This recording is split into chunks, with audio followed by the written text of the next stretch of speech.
The Pelosi Precedent is backfiring on the Democrats. They launched their impeachment inquiry without a vote. Nancy Pelosi said so back in 2019 in this clip, but now they're backpedaling big time. Nancy says, don't blame me that the Republicans are now using your precedent. She was out on the media saying that Kevin McCarthy is wrecking democracy, even though he's following literally her playbook. And so there's a back and forth on this. Kev Blasts an AP reporter, and it's quite good. We've got reaction from the rest of Congress, and Byron Donalds tells us we've got a new purpose here. But this is what Pelosi said in 2019 when they were very excited about using their powers to go after Donald Trump. This is Pelosi standing next to the man who has been censured, Adam Schiff, which is really shocking that the Democrats have somebody who's been censured. Historic. Here's Pelosi. Distinguished Chairman said there's no requirement that we have a vote. And so at this time, we will not be having a vote. And I'm very pleased with the thoughtfulness of our caucus in terms of being supportive of the path that we are on in terms of fairness, in terms of seeking the truth, in terms of upholding the Constitution of the United States. Okay, so she's going to proceed to an impeachment inquiry. Historic. Everybody's okay with that on the left. We don't really need a vote. I've assigned this duty to all of my 6 committees, and they're all going to do their investigations, and everything's fine. And so that's what was okay. That was acceptable. But now the media is all upset about this. And so Kev had the opportunity to set this AP reporter straight. We'll see how he corrects the record before Pelosi explains why he's so wrong. Here is Kev. This is an AP reporter walking her through this nice methodology of just asking her some simple questions to see if she really believes what she might write about. What impeachment inquiry is to do is to get answers to questions. Are you concerned about all the stuff that was just recently learned? Do you have any concern? Have you asked the White House any questions? Yes. Do you believe the president lied to the American public when he said he'd never talked to his son about business dealings? Yes or no? It's all right. I can't answer that. You can't answer that? Do you believe when they said the president went on conference calls? Do you believe that happened? That's what the testimony says. Okay. Yeah. Do you believe the president went to Cafe Milano and had dinner with the clients of Hunter Biden, who believes he got those clients because he was selling the brand? That's what the testimony says. Okay. Do you believe Hunter Biden, when you saw the video of him driving a Porsche, that he got $143,000 to buy that Porsche the next day? Do you believe the $3 million from the Russian oligarch that was transferred to the shell companies that the Bidens controlled after the dinner from Cafe Milano took place? So the testimony says. Okay, then I go back. Do you think the president lied that he... But is that an impeachable? Is lying an impeachable offense? Well, you want to know... I'm not saying impeachment. All I'm saying is I would like to know answers to these questions. The American public ought to know, and that's what impeachment inquiry provides. Yeah, that's what we're asking about, right? We have to go investigate those things because you just followed the bouncing ball from one to the other, to the other, to the other. And she's like, well, but that's not impeachable offense, though. And I understand her point, right? She's saying, well, so you can lie all you want. You can lie to people, and that is not a high crime and misdemeanor. But what Kev is saying is there's a lot there that could be a high crime and misdemeanor. And that's what we're investigating. That's the whole point of the inquiry business. So walking her through that process, the impeachment inquiry process is about the inquiry. And that's exactly what Pelosi said back in 2019. She doesn't need a vote. Kev is following the same playbook, but Pelosi is saying that he's wrecking America and not following her at all. Here's what that sounds like. And Speaker Pelosi, Speaker McCarthy made the argument the other day that, well, Nancy Pelosi set this precedent. She waited a long time to have a vote on the first impeachment of Donald Trump. You did hold a vote, we should add, but he said you made the rules and he's just following them now by not holding this initial vote for an impeachment inquiry. What do you say to that? Hold the vote later, like she did. I say that that's hogwash. I mean, it's ridiculous. And I don't know why the press keeps repeating it. Oh. The fact is, we said we were going to, I assigned my committee chairs, 6 of them, to just develop like the facts. Because you have to act upon the facts. Just like Kev did, yeah. That's a strange thing to say maybe around here, but you have to act upon the facts. We had a couple of weeks of doing that, a few weeks of doing that, and 3 or 4 weeks, we then prepared to bring the bill to the floor. Okay. They've had 8 months of investigation come up. Oh, okay, so literally, like, that's exactly what the Republicans are doing. Exactly. She just described it exactly. We're opening up an inquiry. We're going to investigate. We do our investigation for a little time, and then we go to a full impeachment. We bring it down to the floor. Literally what they did. With nothing. nothing. And now they're trying to say, well, we're not going to have a vote because Nancy didn't have a vote the first day. No, we had a vote. We were in preparation for a vote. But again, this is a big deal, an impeachment. Yeah. You have to do it with care. Yeah. And not on impulse. Yeah, totally. And until we had the case ready, that's when we went forward. Now, they, again, have been investigating. Just like they're going to do, okay? They're inquiring before the vote comes. For months, coming up with nothing, and now they're going to say, on the basis of nothing, we're not going to have a vote on how we go forward. Don't blame it on me. Just take responsibility for what you are doing there, and don't misrepresent the care that we took, the respect that we had for the institution to go forward in a way that really addressed the high crimes and misdemeanors of Donald Trump. Yeah, well, Donald Trump was exonerated twice. Both of your impeachments failed. They're following your exact playbook. Look how, man, she's upset. Look at that.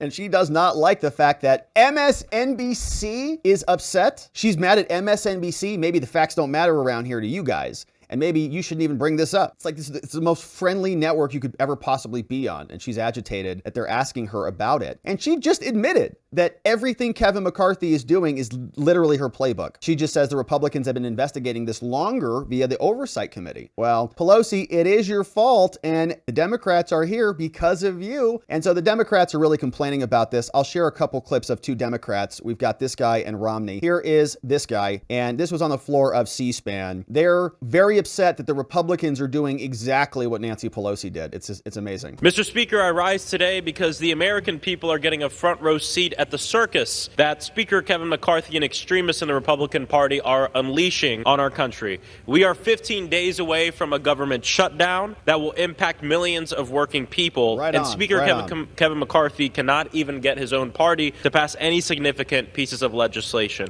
And the cherry on top of all of this is that instead of getting to work to fund the government, they're trying to impeach Hunter Biden, I think, which, spoiler alert, is not the president of the United States. Wow. This speaker does. That's interesting. So because he's not the president, that means that Joe Biden had nothing to do with any of it. A lot of the evidence seems to point to different facts there. Doesn't even have the votes for impeachment, doesn't have the votes to fund the government. It's unclear whether or not he even has the votes to keep his own job. Kevin McCarthy doesn't even know what Kevin McCarthy stands for, because it sure looks like his morals and beliefs about how this place should run only apply when other people are holding the gavel. So America, in 15 days from now, when our country comes to a halt, remember who did this to you. Speaker Kevin McCarthy and the extremist House Republicans who care more about themselves and their politics than you. I yield back the balance of my time. Extremist Republicans, right? That's their new talking point. Again, they always, it's not new. They've been saying that for a long time. So that's their reaction. Here is Romney, who is no longer going to be a part of the Senate. Bye-bye. You know, I know the House is beginning an impeachment inquiry. I haven't heard any allegation of something that would rise to the level of a high crime or misdemeanor. I think it'd be very unusual to actually see a referral of impeachment. I don't expect that to happen.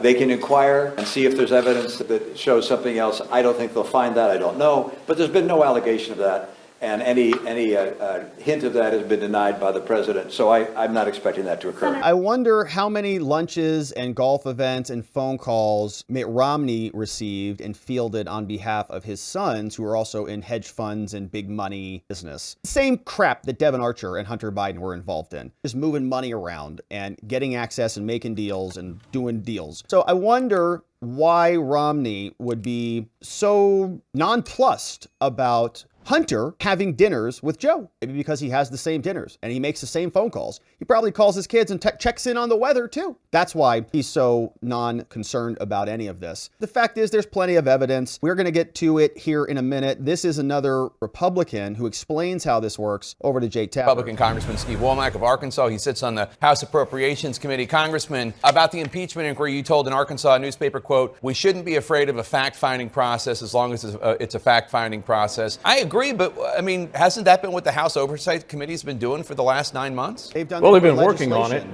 and not impeachment. You know, to a lot of people, there seems to be enough out there, kind of the fog of this whole issue, kind of hanging over Washington right now. And I think the only way to settle the issue is to do the fact finding. Nobody should be afraid of that. Let the facts take us where they go, and if there is no proof of any wrongdoing, then there would be no impeachment article filed. So, look, we shouldn't be afraid of allowing these committees, Ways and Means, Judiciary, and Oversight, to continue their work. And heck, if I was the White House, I would probably want that just to settle the score once and for all, and so that we can move on to some other things. And we have other things we need to move on to. No, they don't. They do not want that at all. And so this is only 3 committees. I mean, McCarthy appointed 3 committees. Nancy Pelosi appointed 6 of them. So it's like half as aggressive, and they're still upset about it. Jake Tapper can't believe it. You know, Oversight Committee's already been looking into this. Well, they can do both things. One is for legislative purposes. The other is for impeachment purposes. Jake. Now, CNN, their fact checkers are even admitting there's a lot here. You saw this posted by Representative Elise Stefanik, says that even CNN, Tapper's network, is confirming that it is true that Joe Biden's family and associates received $20 million through shell companies from foreign actors, right? Here's the claim. This is on CNN. Claim, Biden family and associates got $20 million through shell companies. Here's the claim from McCarthy. He said bank records show that nearly $20 million in payments were directed to the Biden family members and associates through various shell companies. Claim, facts first from CNN. This is true about Joe Biden's family and associates, but there's no public evidence to date that the president personally received any money, period.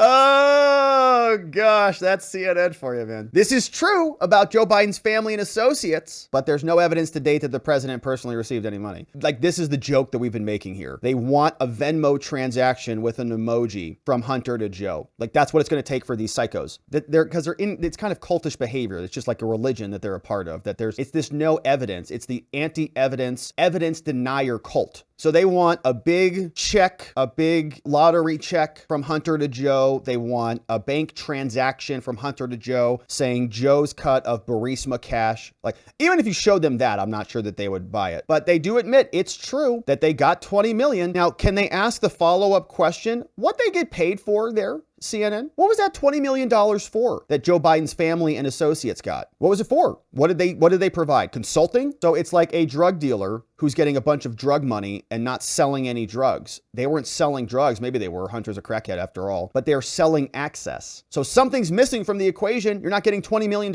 in payments for nothing. What is it? CNN says this is true. So that's from Representative Stefanik. And here is what she says when she's explaining this over on the media. Since the start of this year, House Republicans have uncovered over 20 LLCs used by the Biden family. We've also uncovered over $20 million while then Vice President Joe Biden, that $20 million from China, Russia, Ukraine, Romania, going into the Biden family. We also know that according to very reliable confidential human sources that has worked for decades with the FBI, that there was a bribery scheme when it came to Burisma and the Obama administration's policy for Ukraine. So this is what I believe will be the largest political corruption scandal in our lifetime and potentially in the history of the country. The American people deserve all the facts and transparency. That's why we're making sure that we're pursuing impeachment inquiry. Yeah, there's Joe Biden on videotape leveraging $1 billion of U.S. foreign aid to put pressure on people investigating his son's company. So yeah, it's pretty shocking. $1 billion of foreign aid by the vice president for his son. Pretty major scandal. Here is another House Republican explaining his take. But I want to move on and talk about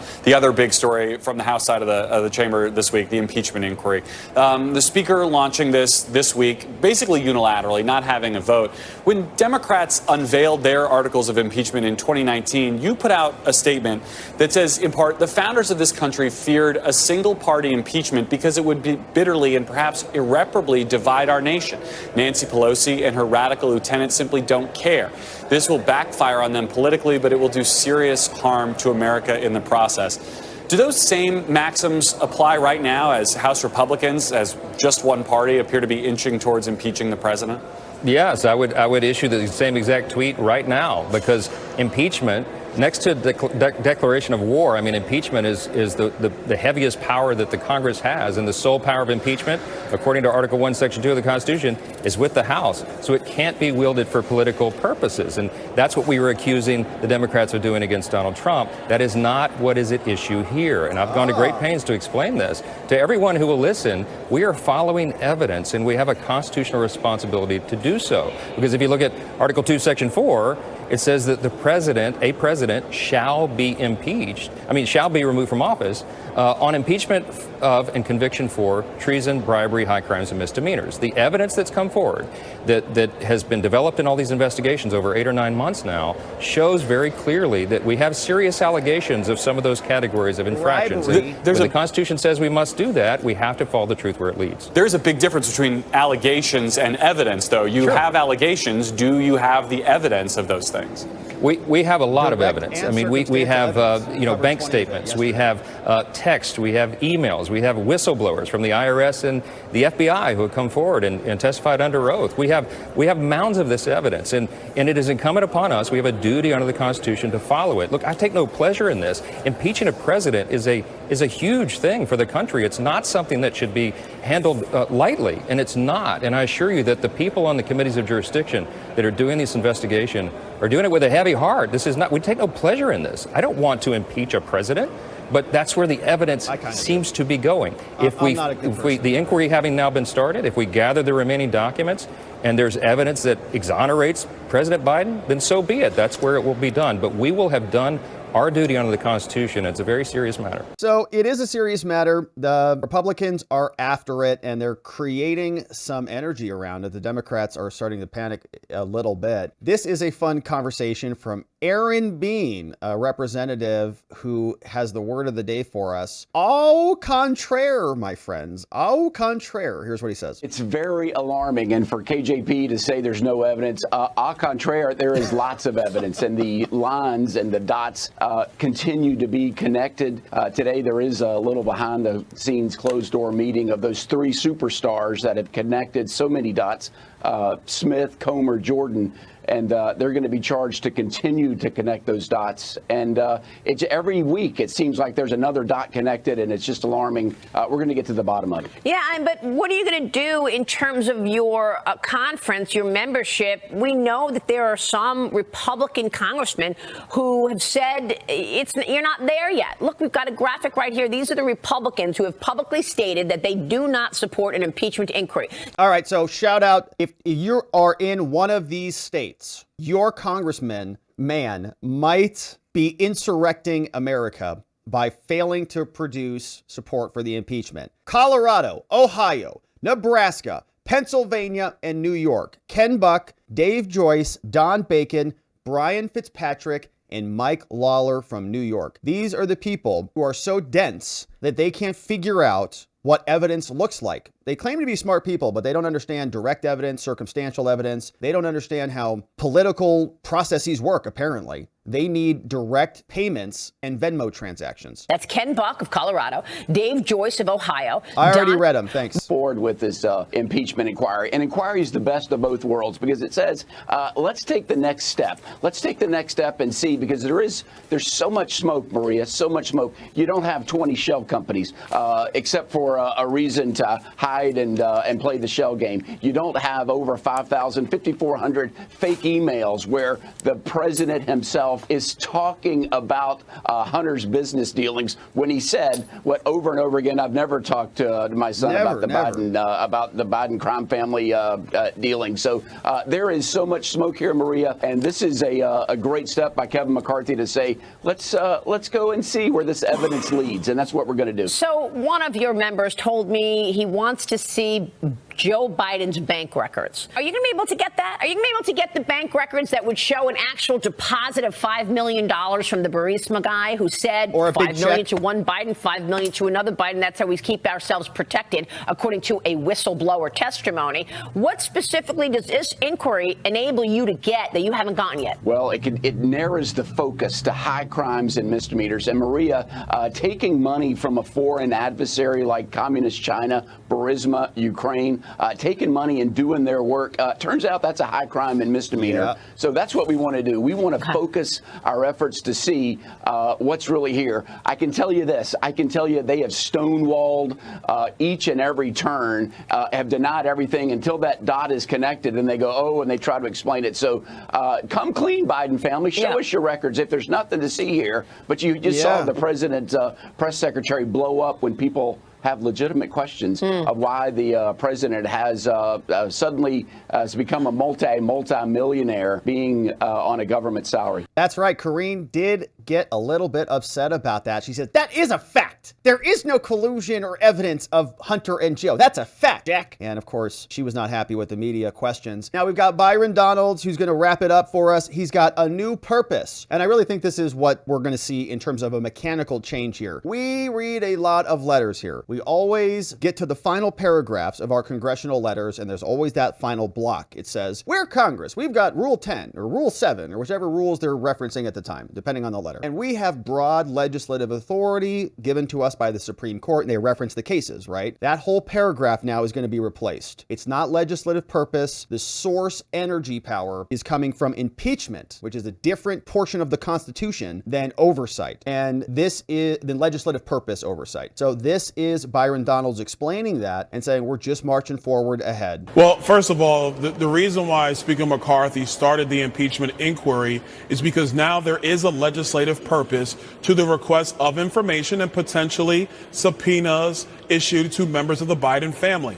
And that purpose is that the House has now started an impeachment inquiry into President Biden. That is the purpose. So now that the Speaker's made that declaration, we now have actually broader authority to make these subpoenas if the White House and the President decide that they want to fight us in court on said subpoenas. I will also add this. I personally think that if, with all the information that has come out and members of the House are now getting more into the details about what's been going on in these investigations, I think the votes are there if we have to go to the floor personally. But we have that authority now. And I will also add, Larry, Nancy Pelosi did the very same thing. She started an impeachment inquiry with no vote of Congress. It was only that they actually went back and got a vote later down the line. Sorry, Nancy. You're the cause of all of this. Republicans are just following your playbook. Au contraire to Karine and to Pelosi and others, the Pelosi precedent is now backfiring. The Republicans are going to play their game. And this actually brings, I think, a little bit of clarity to their strategy. They can just do exactly what Pelosi did because she ultimately ended up bringing impeachment. And they can do the same thing here for prosecution of Joe Biden for his crimes against America.